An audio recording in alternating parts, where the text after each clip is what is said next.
Okay, as I start recording this, we're the 13th of April 2023, and I would like to make a video about an announcement about my future videos. I've been recording many videos over the past couple of weeks, I might say, and I intend to publish them. They are programmed, I've programmed them to publish them on the channel Cultural Hegelianism, and I've made a series of lectures, not lectures, videos about home economics. So there are 4 parts plus an introduction, and overall there are approximately 14 hours of content, approximately. The introduction is broadly 2 hours long, and the 4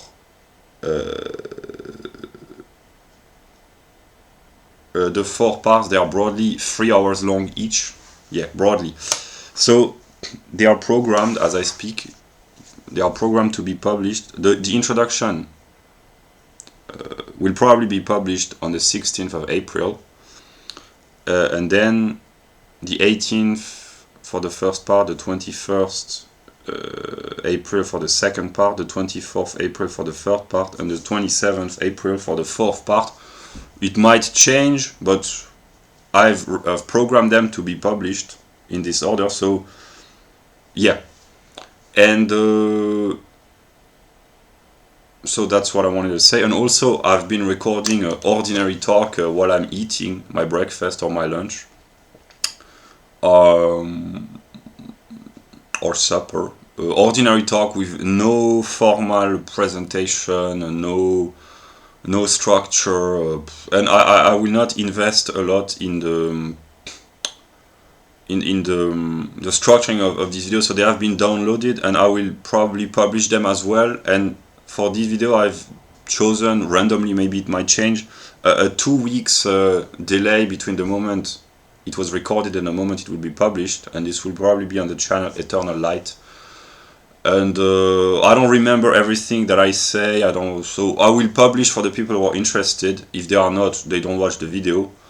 If they are interested, there are largely enough content, and maybe, depending on the circumstances, I will keep recording these kind of videos that I will probably publish what I call a morning talk while eating my breakfast, because I share my thoughts as they spontaneously come up in my mind. That's what I wanted to say. Because here, about the series of lectures on the home economics is really important for me, because it has helped me a lot, and it might help, and it will help I think a lot of young Western males predominantly, but eventually it can help everyone. And I've grown a little bit exhausted of the formal bureaucratic aspect of my own videos, because here I make a brief remark. Of course, I promote Mr. Per Bylund, and I also promote Mr. Graeber. Mr. Per Bylund, here I've been reading this book thoroughly, and I will keep reading because it's really great. Mr. Per Bylund made a lecture on the website Mises Institute, the YouTube channel Mises Institute. Great as always, Mr. Bylund. And yeah, he talks about the economy as a process and not as a snapshot, that people have spontaneously they think of the economy as a picture, a photograph, whereas it's actually a process. He understands very well, actually, that's German metaphysics, Jakob Böhm, Hegel, applied to economics. There's also Leibnizian view. So this book really, it's German metaphysics applied to economics. That's why spontaneously I love the Austrian economists so much, because and it's not new. I discovered Austrian economics 5 years ago. Henry Hazlitt, and I just read the beginning of the book Economics in One Lesson, and I immediately understood. I had just been discovering Hegel, I understood in a few minutes of reading that it was correct in a way that it was good, because they put an emphasis on thinking and not on just empirical data. Yeah, so it's not new. My love story with the Austrian economist, it's not new, although it's not my favorite topic of investigation. I do not spend a lot of, I mean, I haven't over the years spent a lot of time studying economics, but over the recent month, I've done this more and more, and yeah.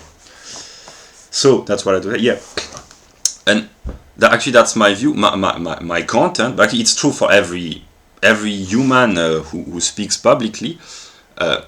When you watch a video from someone, that's not a photograph or a snapshot, but you get a moment within the process of the development of this person. So it's kind of deluding in a way. Deluding, yes or no, but you just see a tiny fragment. That's why TikTok, for a philosopher, TikTok is ontologically stupid, one might say, because these are just tiny fragments, and of course it's very easy to judge a person if you just watch a video clip of 30 seconds. Yeah, that's problematic for inherent reasons, philosophically, I mean. Yeah, so I understood this. For me, that's self-evident. That's the reason why a lot of my videos are so long and kind of boring, and why there's this bureaucratic, that's my German bureaucratic self, the German bureaucrat, not the German bureaucrat, but the German rigorous, formalistic aspect. That's kind of negative for the Germans. They have a tendency to have an excess of formalism because they want to be rigorous, to follow rules, to be ordered. Yeah, I have this aspect in me partly. Here I give an anecdote, a kind of funny anecdote. I read this in a book about teaching. In order to learn German, there are 100 lessons to learn German, and one of the lessons they give the anecdote of a German precisely who wants to cross the street, but the light, how do you call this? The road sign with the light red. Red, you don't have to cross the road. Green, you can cross the road. Orange, etc. And the German, I've understood this because that's how I function. If a German person sees the road sign red, you don't have to cross the road. Even if there are no cars on both sides, he will wait for the lamp, the headlamp, the road sign to become green. So that really the formalistic, bureaucratic, you have to wait for the signal of the rule of law in a way in order to cross the street, even if there is no danger. And the counterpart, which is not necessarily German, but the counterpart is, if the lightning is green, you cross the road without looking on both sides, but you can get hit by a car. So that's just to illustrate the disregard for empiricism and the Kantian bureaucratic aspect here in the negative sense of the good German citizen who obeys a strict code of discipline in a way, and which makes him acting stupid in some circumstances, because the Germans, they are kind of obedient. It has a good aspect if you obey a good set of moral principles, but if you blindly follow orders, yeah, that's kind of problematic. Yeah, but so what was I talking? Yeah, what was I saying? Why did I give this anecdote?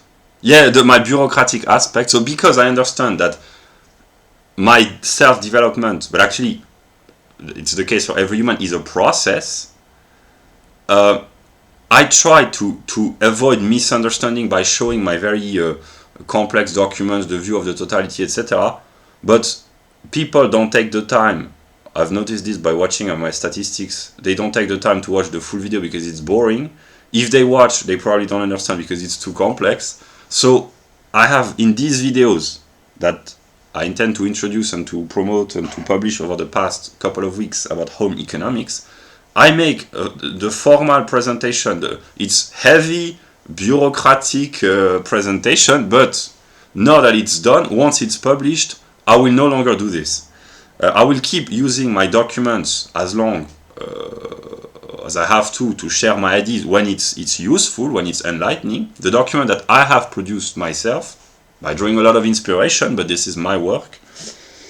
So when I need in order to enlighten what I talk about, I will use them, but otherwise the bureaucratic presentation, no longer. I've really grown exhausted, and yeah. So in these videos about home economics, there will be bureaucratic formalism, but once they are published, and now that I keep recording videos, because I will keep recording videos in the coming days and weeks, I will no longer do the formalistic, bureaucratic, no. Yeah, that's what I had to say. So yeah, about snapshot versus process, Mr. Bylund, he understands this very well, that when I talk here, but it's true for everyone, I am the result of my entire intellectual development, which for me really started in 2016, but actually in 2013 with my first cultural awakening. 2016, that was really a little bit more political and scientific. 2013, that was really cultural, literary, philosophical. But actually, I am the result of my entire life development at this point. That's the case for every person, but what I've noticed already, I understood this 5 years ago, there are people who really are dead spiritually. They might be alive in all sorts of regards, but they have a mindset, and they do not change, they do not evolve. And my view of the world is spiritual, in the sense that spirit is the movement of ideas. I simplify, and my specificity, and the specificity that I share with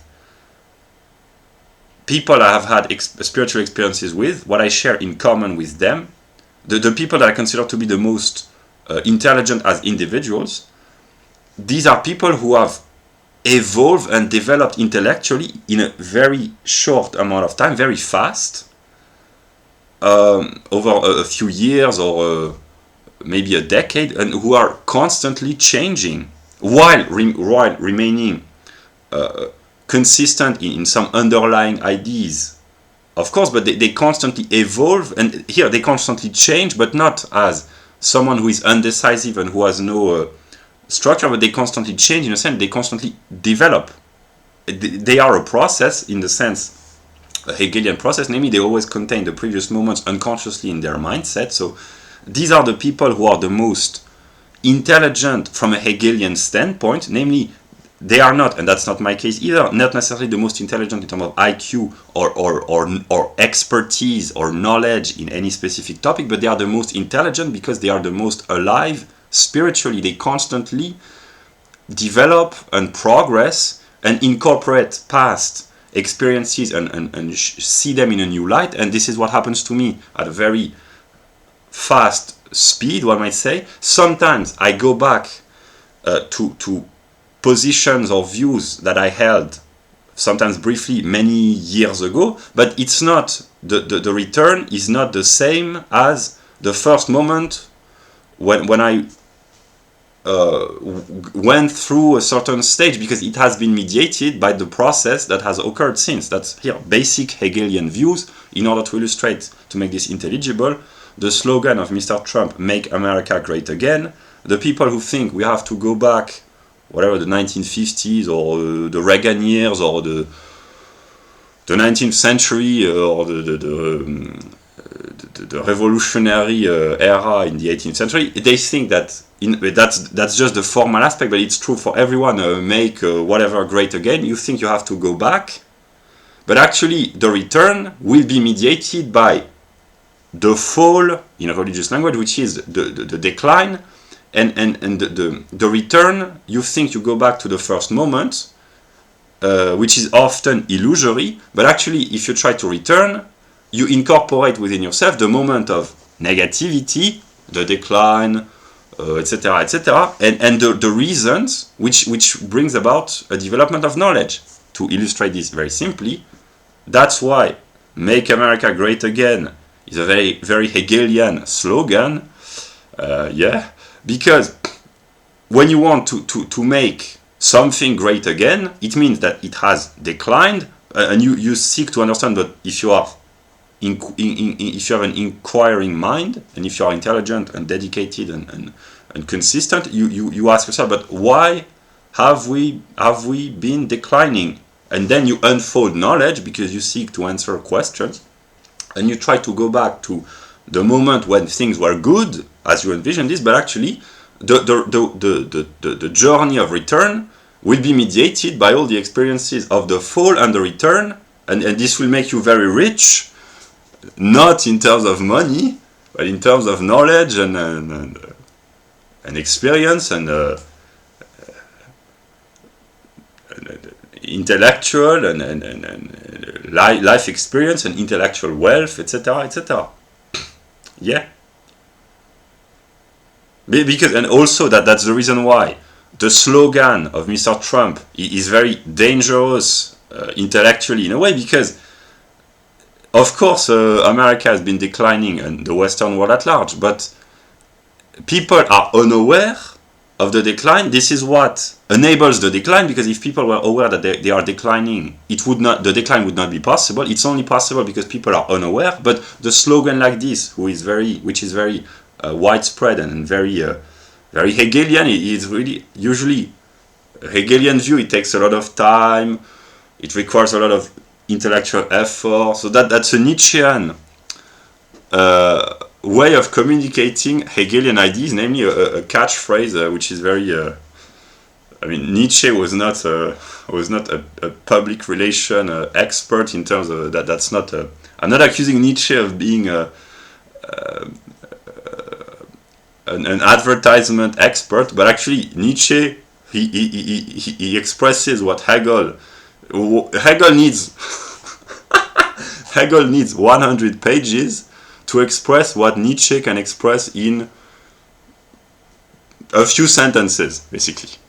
Yeah, so make America great again, but actually make anything great again, it's formally Hegelian, and it triggers a sense of decline, loss, and the desire to recreate what has been lost, and this drive to recreate greatness is precisely what makes what has been declining great. I simplify. Yeah. Yeah. That's why Mr. Trump, it's been 7 years now, since 2016, but his slogan, he really has had an impact and will still have a tremendous impact everywhere, and because it has entered the mind of a lot of people that we have to make things great again. Yeah, and the title of my series of videos on home economics, well, I will let you discover the title, but it's not very, very inspired in a way, because I just borrowed the formal. You will see. Yeah. Here, I'm in a good mood. You have to love your enemies or your opponents, because if they are the one who make you decline or turn you into an idiot or hamper your faculties, etc., the good thing is that it enables you to become great again. Yeah, that's really a Nietzschean view of the opponent in a way. He makes you fall, which gives you the opportunity to rise.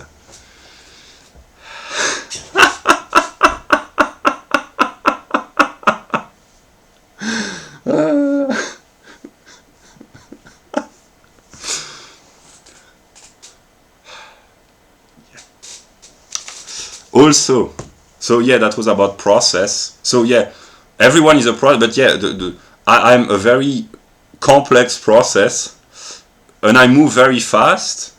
And over the past few months, I have declined, but in a good sense, I have returned to a state. Economics, it's not that I'm fascinated by economics. I mean, the theoretical aspects really is great when it's well written, intelligent, etc. But there are a lot of, and I talk about this in the series of videos about home economics, there are a lot of products, goods and services that I don't care about at all. I have always been kind of a minimalist because I would not, but there are a lot of goods and services in the modern world that I'm simply not interested in. So economics, accumulating monetary wealth, it has never been my interest, and I'm not really interested, because what I love most, what I love buying the most are books, and books, they are cheap usually. So yeah.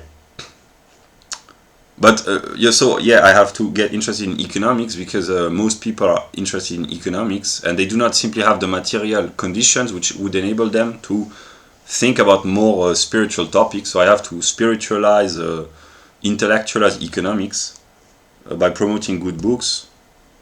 And yeah, so what I wanted to say as well,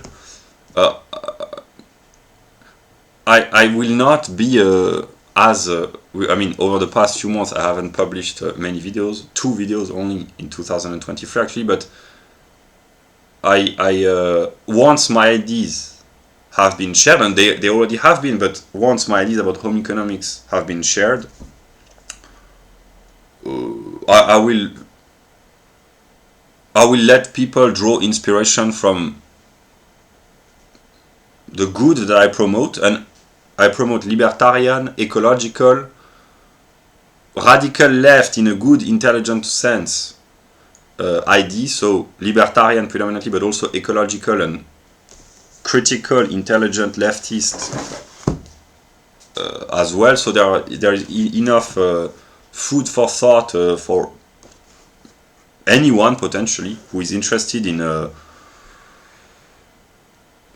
intelligence and knowledge, one might say, and not just for the sake of in a contemplative way, because precisely my videos about home economics, they consist in applying the teachings. I just synthesize, systematize, organize, collect a full view of day-to-day life, daily life, and I give references to help people improve themselves, and it has been a lot of help for me. So yeah, and also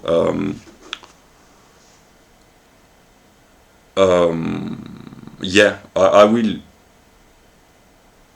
give up the bureaucratic presentation, which are very boring, very long, but I will work, and I keep working. That's what I've been doing for months, more than many months now. Keep working on my singular life while following the pieces of advice that I preach in this series of videos. And on a day-to-day basis, I read less and less, but more well. I read less in quantity, but better in intensity, one might say. So my reading is less extended, but more intensive. I read fewer books, but I read them more and more thoroughly. And before, for a long time, I've had a tendency to read a lot of books, but not to read them very well. So I read less, but I read better. And I promote, probably I will promote in the description, Tom Woods. I will promote the libertarians, because these are the people that I follow, because here the reason is very simple, because the world is interconnected through economics. I mean, it's interconnected by the very structure of the cosmos, but it becomes conscious predominantly through economics, because the laws of economics are omnipresent, and their effects as well. And here I have a simple, actually it's true, a simple Hegelian view, which is actually correct. The libertarians, the modern libertarians, Tom Woods, Ron Paul, Jeff Deist, the Mises Institute, etc., they are the voice, unconsciously, they are not aware of this, but they are the voice, the expression of the universal laws of economics. That's why here, that's really the naive Hegelian view, Napoleon on horseback, the famous anecdote. But actually, Per Bylund, Thomas Di Lorenzo, Tom Woods, Jeff Deist, Ron Paul, when they talk intelligently, and it happens most of the time, they are individuals who embody the expression of a rational understanding of economics, which by its very nature, because it's universal, can apply to all, and actually does apply to all when what they say is correct. Most of the time it is intelligent, it makes a lot of sense. They have not the full perspective, but when they talk about economics, they are competent. Overwhelmingly, it has been proven throughout the consistency over the years and the decades and the centuries, one might say.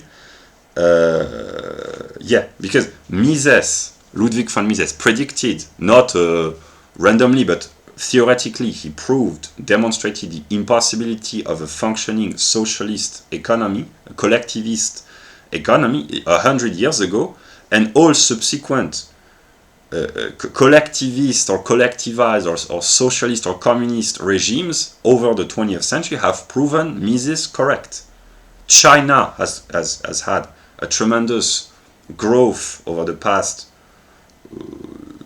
few decades, and it coincided with a liberalization of the economy. Before that, up until the 1960s, 1970s, when under a strict collectivism with Mao, etc., it was a complete mess economically. And when they liberalized the economy, they started to develop a tremendous growth process. I will not talk about socialism here, but Mr. Di Lorenzo expressed this as well. So if the purpose is to create wealth,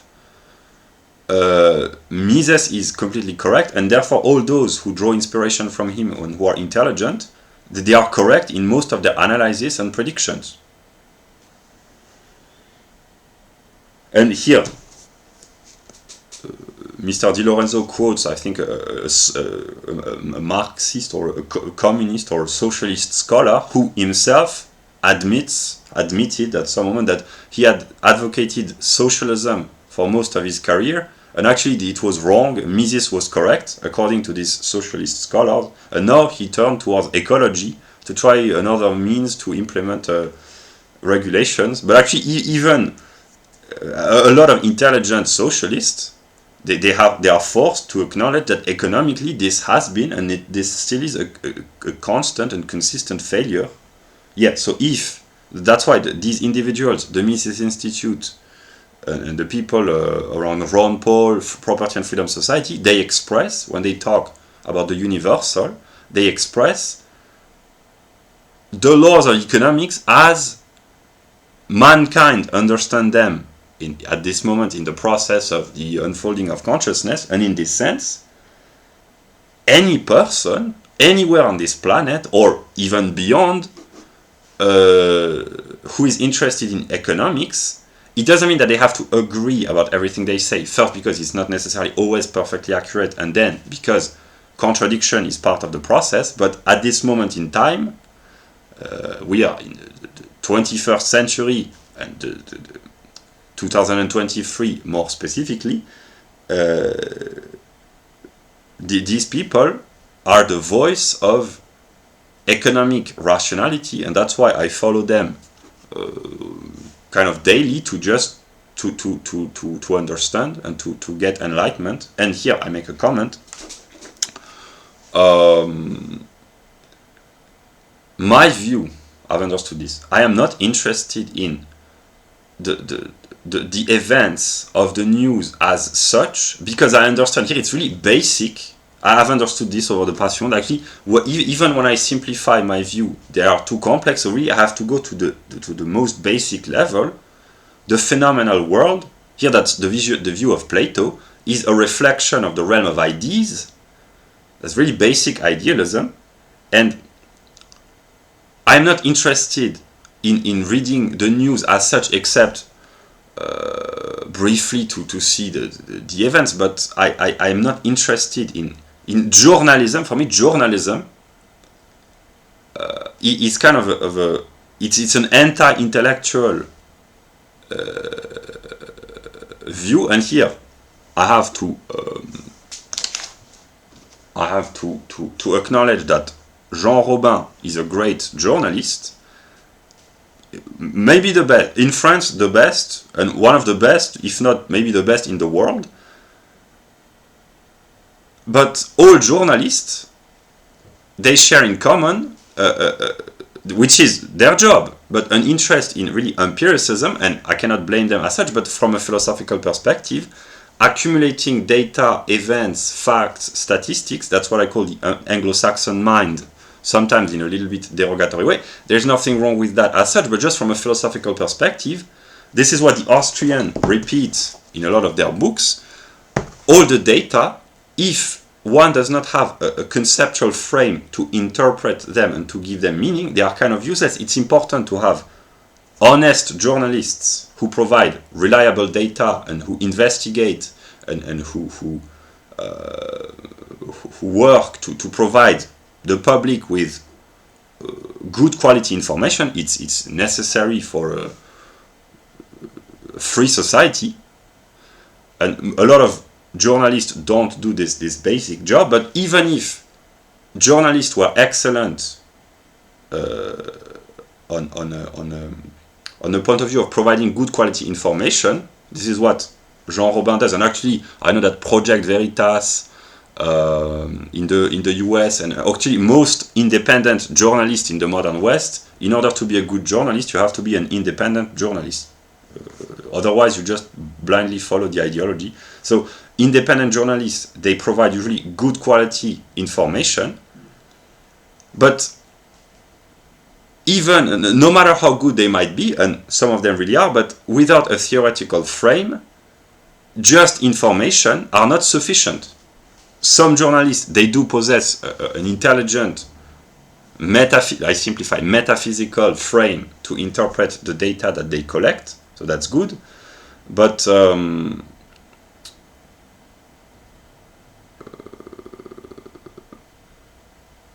spontaneously, a philosopher who, or someone with a training in philosophy who interprets the data, in a way it's more enlightening than most journalists who just provide the data. Here I give an example. Stefan Molyneux, he's not a journalist, but when he talks about the news, in a way it's very enlightening most of the time, because he has a philosophical view, and it enables him to give meaning to the empirical data that he collects.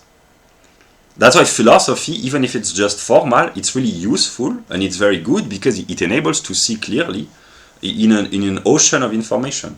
That's why I do not follow a lot of the empirical aspect of the day-to-day news, because I'm in search of a metaphysical structure to interpret the data.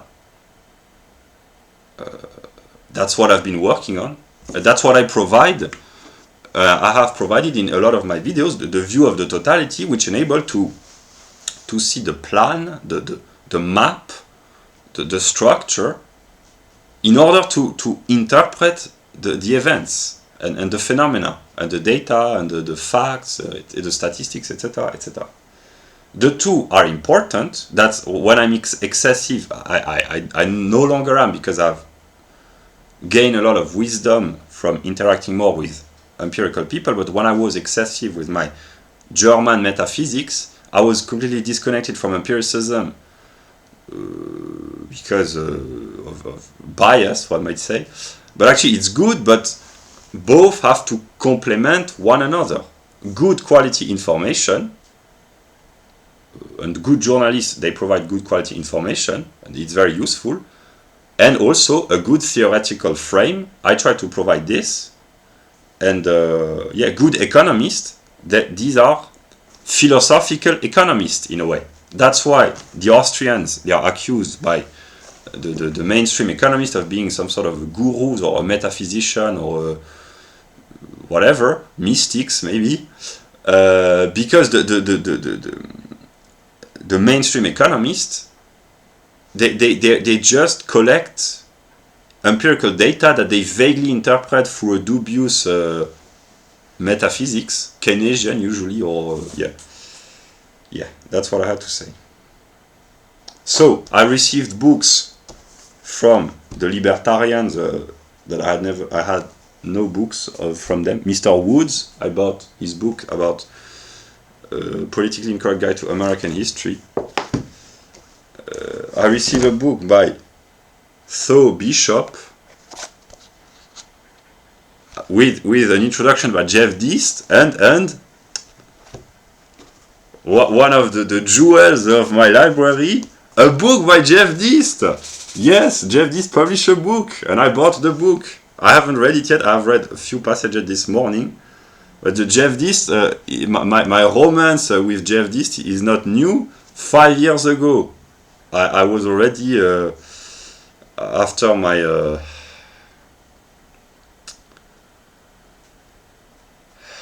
my experience of August 2018, one of the first person I thought about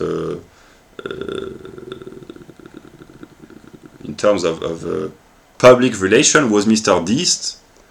In my view, it was kind of vague because it was a little bit overwhelming, all I had to think about. But Mr. Jeff Deist was, in my view, the Minister of Economics in the whole world. He would be appointed Minister of Economics. But actually, that's not how I thought. But that unconsciously, that's what I thought. But no, because precisely, if the ideas of Mr. Deist would be implemented, they can be implemented worldwide if they are true, and most of them are true and intelligent. But precisely, Mr. Deist, he would say, no, my view is that if there is a ministry or a minister or a person in charge of the economy, whether on a national or global scale, that's the proof that the economy is not correct, because the purpose of a good economy is to be non-regulated. But that's kind of a joke. But actually, no, Mr. Deist, I trust him. It's been almost 5 years now, spontaneously, because I understood already 5 years ago, without being much knowledgeable, that he is the representative of the expression of the consciousness of the economy on a world scale. Yeah, and if it's not Mr. Deist as an individual, it can be any competent, intelligent Austrian economist, but Mr. Deist is the most emblematic. That's an individual who embodies the expression of the laws of the economy, in a way, and the rational view. Yeah. So, and that's not new also, because I thought about, when I had to think about the economy globally, that Hans Hermann Hoppe and Murray Rothbard, they were correct as well, and they symbolize together the reconciliation of the Jews and the Germans, because they are good friends.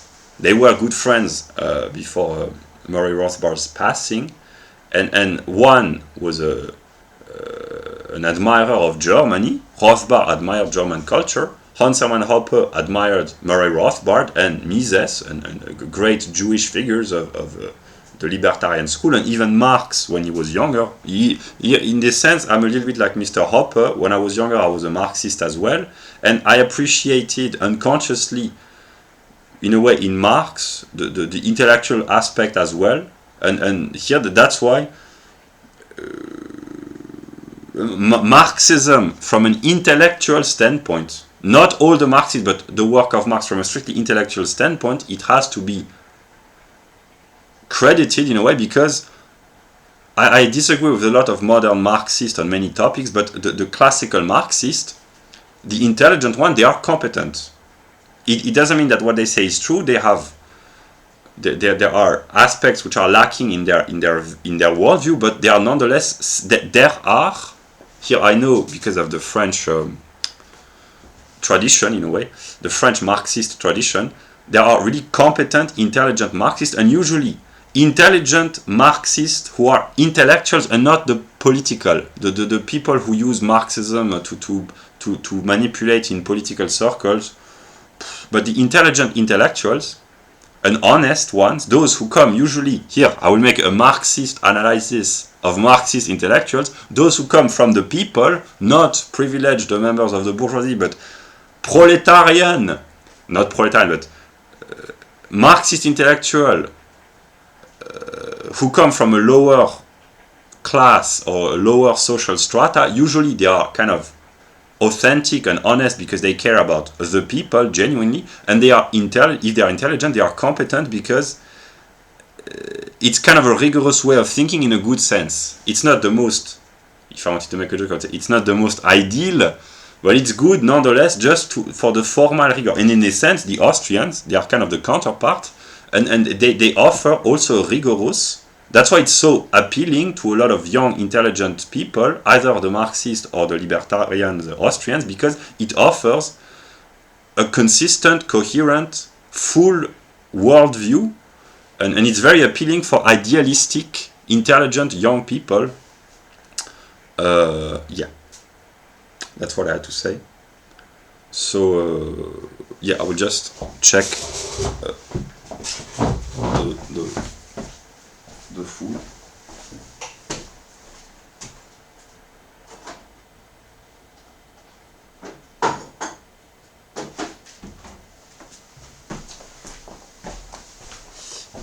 Yeah, so that's what I had to say. Okay, 41 minutes.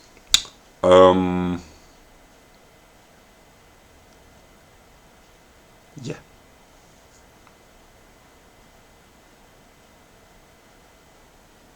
Yeah. What did I want to say? So yeah, no, I have promoted the books that I intended to promote. Yeah, just an example. From a philosophical standpoint, again, it's very frustrating.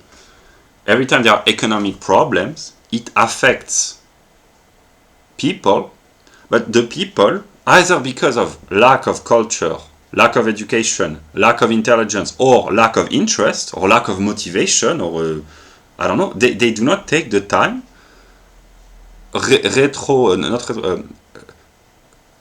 retrospectively to ask themselves theoretical questions about why they were affected individually with negative economic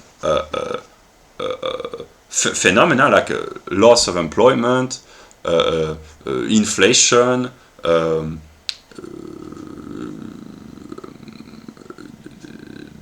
difficulty, pay reduction, when people or when a factory closes down, when public services in certain rural areas close down, it affects a lot of people. It can, either individually or collectively, you can lose your job because your company is making losses and has to cut the spending, redundancies, I think they call this.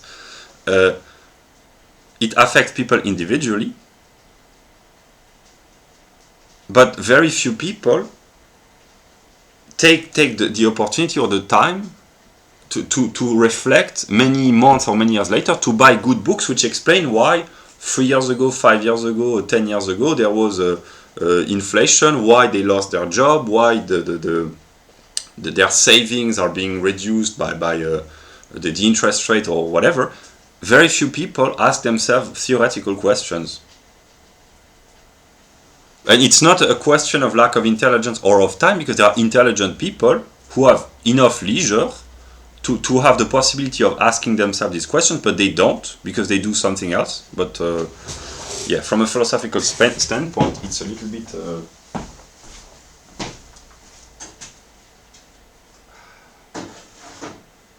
frustrating.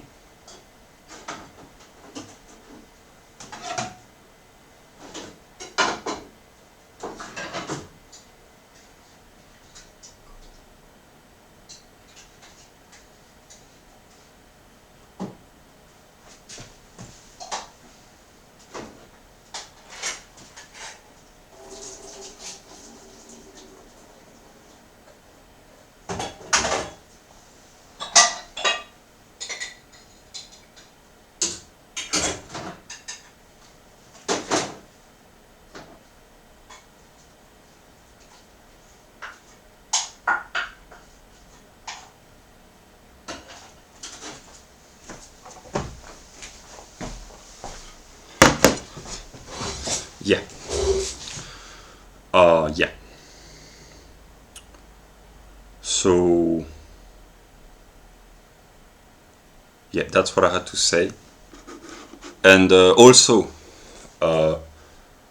so I have worked to provide, I think, at least 14 hours of pieces of advice, one might say, or enlightening views on home economics. I have been working consistently to organize my own immediate environment. I've been working very hard, and I continue to do so because it's a day-to-day struggle, one might say. But because of the process view, the view of process, I don't know who receives what, when, who watches my video, what do they understand. I have grown sick of asking myself questions and trying to explain everything in every video, because the people, they do not take the time, and if either I repeat myself or it has become too exhausting to try to provide the view of the totality in every video. So I will make shorter videos. I talk about this in the introduction. And my documents, I share them publicly. If it can help, it can help. I do my part of the job, and I will continue to do so. I will continue to work very hard, but what I intend to say is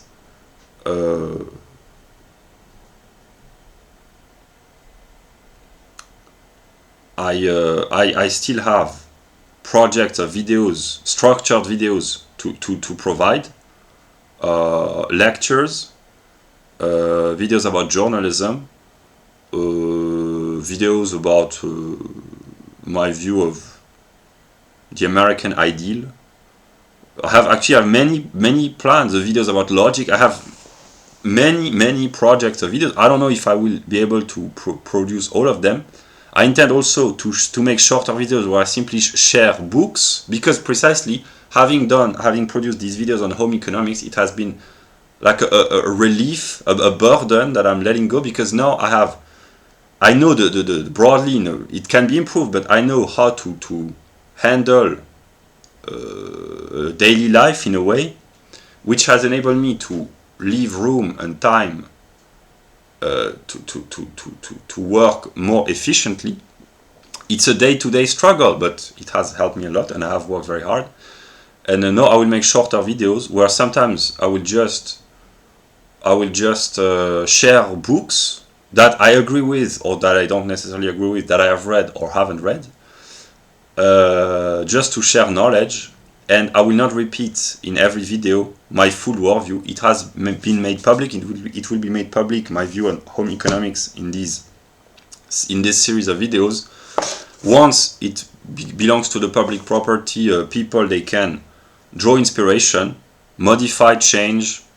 If it can help them, it will help me as well. Yeah, that's my view. So I will make shorter videos, long videos as well, but overall shorter videos. And I will stop to live in a state of constant, in a way, paranoia, because I don't know who receives what when. And my conscious intention, as I'm recording this, and there's no reason for this to change significantly in the short term, at least one might say, I intend to keep working. I will keep working for the rest of my life, because I have been deprived for various reasons of work, psychological problems, lack of self-esteem, a lack of a sense of self-worth for many years. I haven't really worked as such, so now that I can work as an individual. I enjoy working if I know that, and I know that when I produce good quality, it can really help others. So I feel good when I can work. I feel even better if I know that it helps others. So I intend to keep working for myself eventually, but with the idea of helping others as well, until whatever end. With moments of rest sometimes. But yeah, I intend to live as long as possible a balanced life, the singular aspect, my daily life, and the universal, sharing my ideas, the particular, that would be trying to take care of my broader environment, local community. The singular is really my day-to-day, only me as an individual. The particular would be maybe an interaction, not maybe, but that's what I've been doing, but trying to interact on my local environment. I've been doing this consistently. Picking up the trash almost every day, giving food stamps for organic food, distributing good books about ecology, libertarianism, about science, participating in solidarity associations to promote local life. Mr. Deist talks about this, about the need for decentralization and civic structures independent of bureaucracy.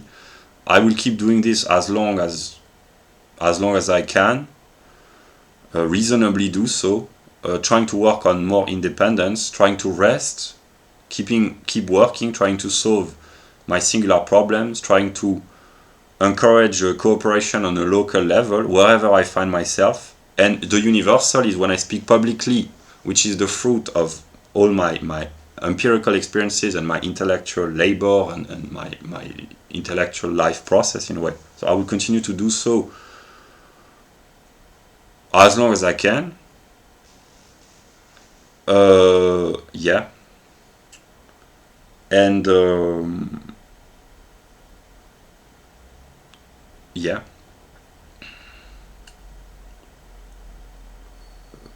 Yeah. And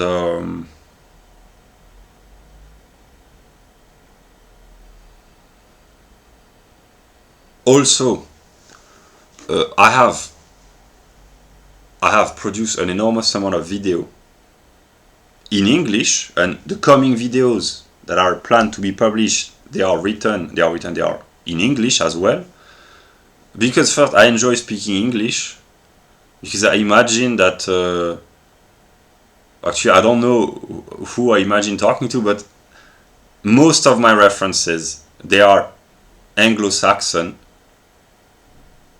the overwhelming majority actually. Either they are German for the metaphysical aspect or Anglo-Saxon, so my entire culture in the broadest sense, the overwhelming majority is Anglo-Saxon. And also, but when I speak in a particular language, but the ideas, if they are true, they are universal, and it's common sense. It's easier to translate English into any other language if I say intelligent things than translating French in other languages. I can say intelligent things in French as well, but language is some sort of the clothes and the ideas, they are beneath the clothes in a way.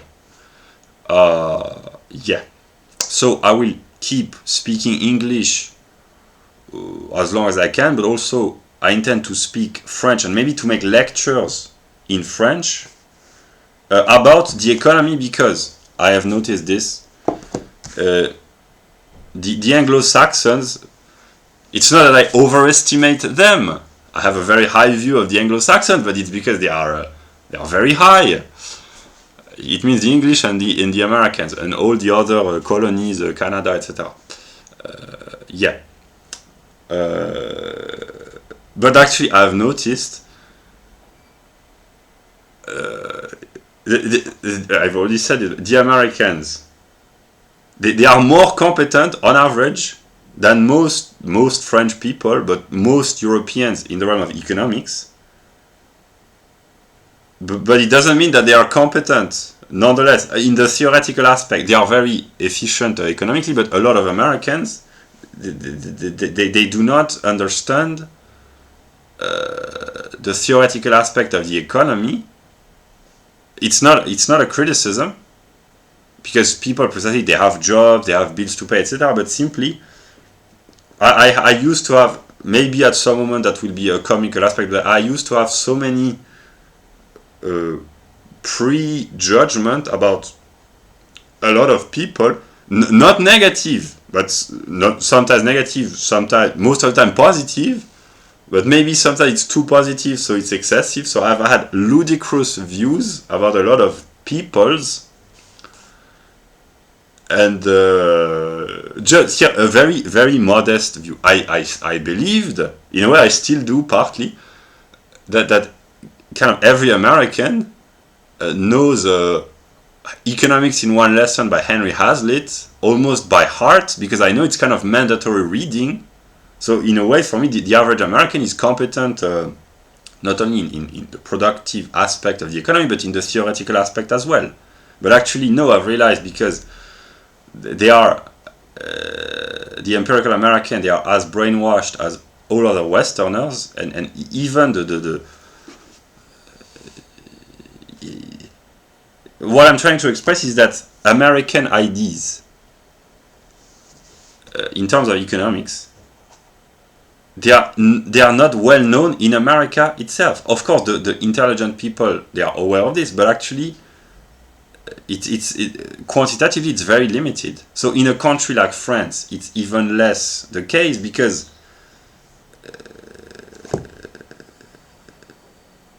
the intellectual poverty of the elites in a country like France, it's really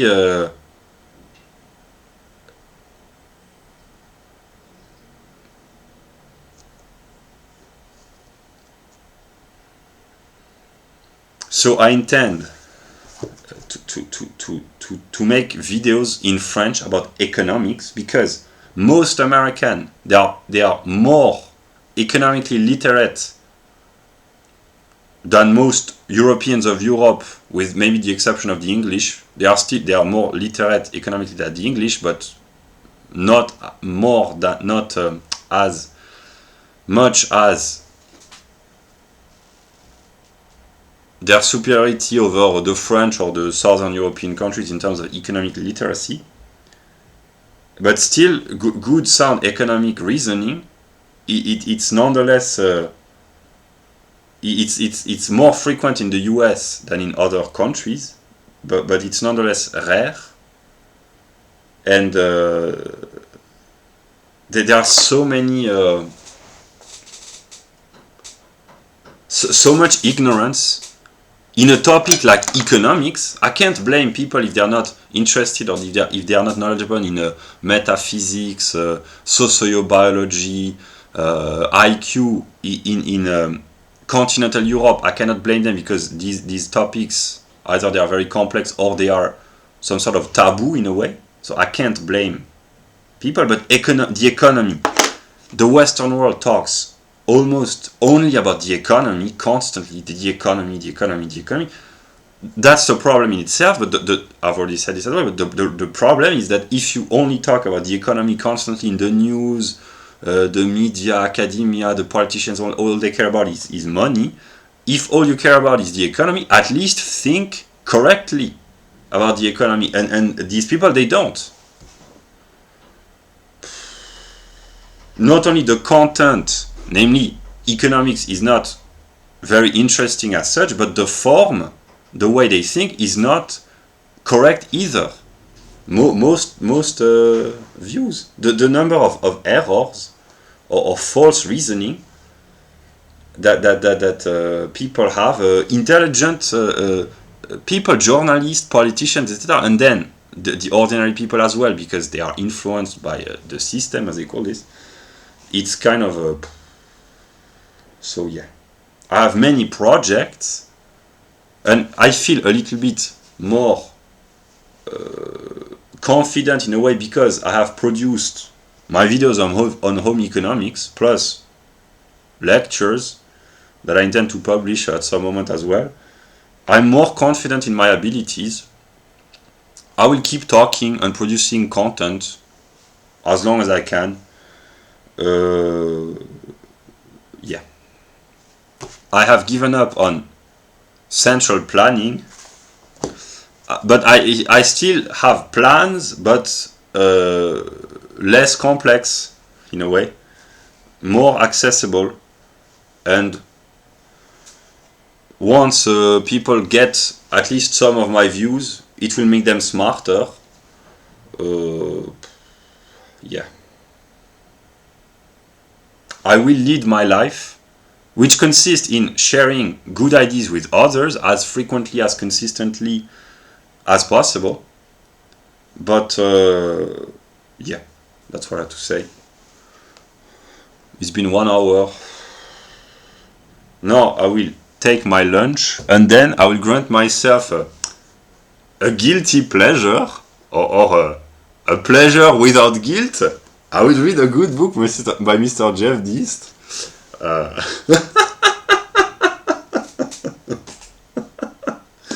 I have a song for Mr. Jeff Deist, a song by Rihanna. I will put the link in the description. Yeah.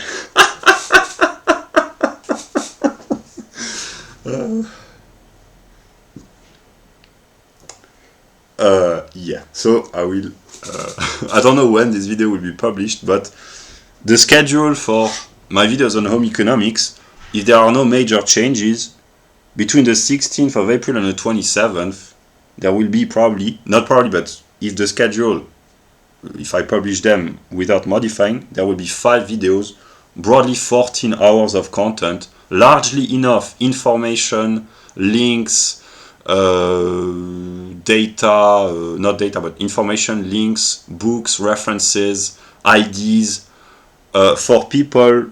I did here the planning as I envisioned this. I thought 1 hour per day. It's not how it is, but 14 hours on broadly.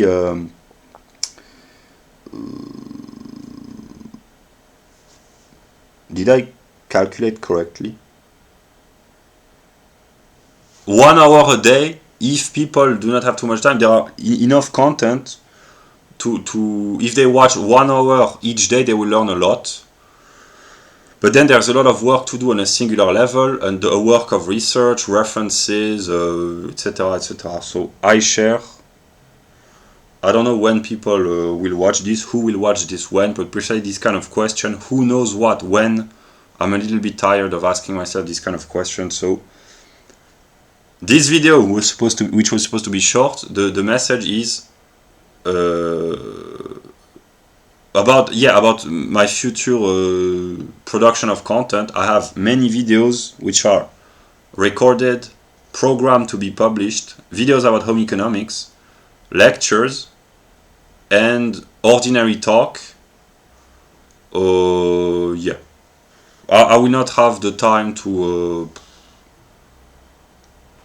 if there are comments, because I guess at some moment I will receive comments. If there are comments, I will not have the time to answer all the comments, nor even to read all the comments. I will try to and give attention and eventually reply and have intelligent discussion if possible.